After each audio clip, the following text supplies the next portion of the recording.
Good day, my friends. Welcome to the channel. In this one, I will show you how to change font on Shopify store. Okay, so in order to begin, first, let me show you where the global typography controls live inside your theme editor. Okay, so log in into your Shopify admin and click on the online store. These are the first steps. And then you go to themes and obviously just click customize or edit theme next to your active one.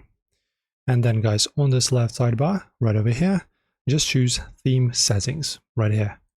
And then from this drop down, choose typography, and there you go. And in here guys, you need to click change under headings or body text to open Shopify's built-in font library. Okay, and in here you choose, for example, body. And as you can see, we'll have this menu appear on the right, where obviously you can change your fonts and styles. So for example, we have system fonts. I will go ahead and choose, for example, New York. Okay, you can choose others if you wish. You just scroll down. As you can see, we have many of them. And when you're done, just press done with this black button. Also, you can do the same for subheading, heading, and accent. So as you can see, pretty easy, guys. Click, choose this one, for example, press done, and save once you're done finally.